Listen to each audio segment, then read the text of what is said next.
Salut à tous, on se retrouve pour une vidéo avant-match concernant la rencontre Real Madrid-PSG qui va se dérouler pour les huitièmes de finale, le retour de la Ligue des Champions. C'est un match bien évidemment très très important. J'en avais déjà fait une vidéo pour le match aller et d'ailleurs j'en suis assez fier parce qu'au final j'ai trouvé qu'il y a pas mal de choses que j'ai dit qui sont avérées vraies durant le match finalement. Donc du coup ça m'a quand même beaucoup plu. Là on va essayer de faire à peu près la même chose. C'est bien évidemment intéressant de cibler les bons points et qu'au final quand tu regardes le match tu vois que vraiment ça se joue là-dessus.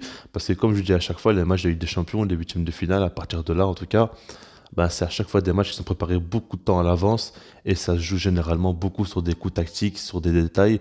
À part quelques matchs, bien évidemment, où il y a des gros écarts, ça arrive toujours.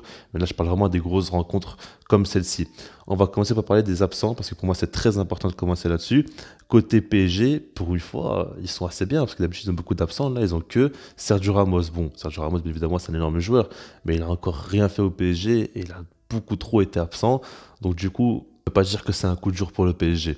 Après, côté Real Madrid, là, c'est bien plus compliqué parce qu'ils ont donc le duo Casemiro et Mendy.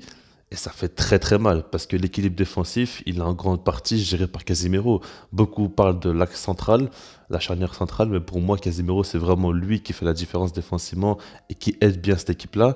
Et puis Ferland Mendy, c'est le meilleur latéral qu'ils ont, surtout défensivement. Il apporte énormément et c'est un joueur, par exemple, face à Mbappé, il peut apporter aussi beaucoup de sa vitesse, son physique. Ça peut être intéressant quoi, quand tu sais qu'Arval est beaucoup en difficulté. Là, c'est quand même deux énormes coups durs. Pour Toni Kroos, ça devrait aller parce qu'Ancelotti a dit en conférence de presse qu'il serait apte à jouer ce match-là. Après, il faut voir s'il ne fait pas la même erreur qu'avec Benzema parce que Benzema, au match aller, il n'était pas du tout à 100%, on l'a très bien vu et ça a beaucoup causé du tort au Real Madrid. Donc on verra bien par rapport à Toni Kroos, mais s'il a dit ça, c'est que certainement il va jouer en tant que titulaire. Maintenant, il y a des paramètres à prendre en compte, bien évidemment. Moi, comme je vous le dis souvent, dans ce genre de match-là, j'aime pas trop regarder la dynamique des équipes. Alors certes, on a d'un côté le Real Madrid qui a gagné 4-1 face à Real Sociedad, et de l'autre côté, actuellement, le PSG qui a perdu 1-0 face à Nice. Certains pensent que ça peut jouer dans la balance. Je pense surtout que, par exemple, pour le Real Madrid, ça peut jouer parce qu'ils ont marqué pas mal de buts et qu'ils ont vu qu'ils peuvent, du coup, avoir un jeu offensif assez efficace. Après, côté PSG, si ça joue dans un côté, c'est surtout côté positif parce que ça peut les mettre une petite claque et les réveiller tout simplement parce qu'ils n'ont rien proposé face à Nice selon moi. Mais pour moi, c'est pas trop ça qu'il faut prendre en compte. Ce qu'il faut prendre en compte, c'est le fait est que le PSG a gagné le match aller 1-0. Du coup, ils ont une petite avance. Et surtout, que le Real Madrid, déjà, va changer son style de jeu, mais aussi qu'il joue à domicile. Ça, il faut le prendre en compte par rapport au fait qu'ils vont jouer à domicile. C'est quand même un gros avantage, surtout que le PSG, à l'extérieur, ils ont beaucoup de difficultés. Face aux gros en Ligue 1, ils n'ont pas gagné un seul match à l'extérieur. Et si on regarde en Ligue des Champions, que ce soit face à Leipzig, ils ont fait match nul. Face à City, ils ont perdu à l'extérieur. Donc ils ont beaucoup de difficultés. Moi, je dis à chaque fois que le PSG à domicile, ils sont généralement très très bons. Mais à l'extérieur, ils ont beaucoup de difficultés. Et ça, il faut vraiment le prendre en compte.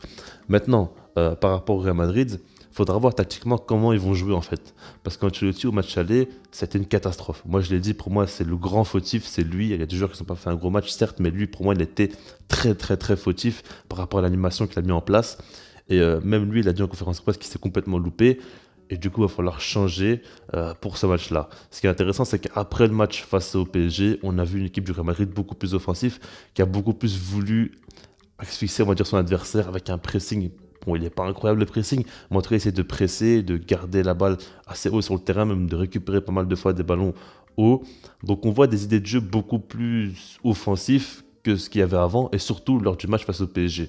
Donc, ça sera intéressant. Maintenant, le truc, c'est qu'ils ont des gros absents. Ferland Mendy, Casemiro, c'est deux joueurs qui aident énormément à jouer comme ça parce que Casemiro est très agressif, il peut presser haut, il peut récupérer beaucoup de ballons et il t'amène quand même une bonne sérénité défensive. Et puis Ferland Mendy, c'est un joueur qui peut se permettre de laisser un peu d'espace dans son dos parce qu'il est très très rapide. Là, du coup, c'est beaucoup plus compliqué sans ces deux-là. Toni Kroos sera certainement pas à 100%. Je pense qu'il va jouer au poste de numéro 6. C'est en tout cas comme ça que je vois les choses avec Modric et Valverde. Et du coup, il y aura un style de jeu quand même bien particulier côté Real Madrid et il va falloir qu'ils dominent énormément la possession. Maintenant, le truc, c'est que le PSG en face, s'ils jouent en contre, ils peuvent faire très très très mal. Avec Hakimi, avec Mbappé, avec Messi qui pourra les lancer en profondeur, ça risque de faire très très mal. Alors certes, Neymar n'est pas au top, c'est vrai, et d'ailleurs je ne sais même pas s'il sera titulaire parce que pour moi vraiment il a fait un match catastrophique face à Nice. On a vu qu'il n'est pas du tout à 100% physiquement et il a vraiment plus son coup de rein. Après je pense qu'il peut encore un peu le récupérer un minimum, mais là c'était vraiment très très faible. Il faudra voir. Maintenant, ce que je me dis, c'est que si jamais le Real Madrid veut vraiment garder la possession, vraiment vouloir dominer l'adversaire, ben, au final, le PSG a tout pour contrer ce style de jeu-là. Parce qu'ils ont un excellent gardien, Donnarumma peut faire vraiment des énormes arrêts. Ils ont une défense quand même très solide, avec notamment Marquinhos, Kimpembe, s'il est dans un grand soir, il peut tout stopper. Et après, ils ont surtout des offensifs très dangereux. Messi, Mbappé, Hakimi, Neymar, si tu leur laisses des espaces, bien évidemment, ils peuvent que se régaler. Donc du coup, il faudra vraiment voir qu'est-ce qu'ils vont mettre en place, mais je suis quasiment persuadé qu'ils vont essayer de garder la balle et essayer de mettre la pression au PSG. Mais je pense pas que ce soit la meilleure des méthodes, tout simplement. C'est vrai que le PSG peut, sous pression, faire un peu des conneries. Maintenant, ces dernières années, on a vu quand même qu'ils sont plus trop de ce genre-là. On va dire qu'ils ont beaucoup évolué quand même là-dessus, au niveau de leur mental. Et ça, il faut le prendre en compte. Maintenant, quand on regarde les absents, quand on regarde le style de jeu qui va certainement adopter le Real Madrid, on peut se dire que du coup, le PSG est largement favori. Mais on a l'habitude, avec le PSG, à chaque fois qu'ils sont considérés comme un gros favori, c'est là où ils perdent finalement. Comme je l'ai dit, ces dernières années, c'est quand même beaucoup mieux. Mais la réalité, elle est quand même toujours là. Donc il y a toujours un petit doute avec le PSG.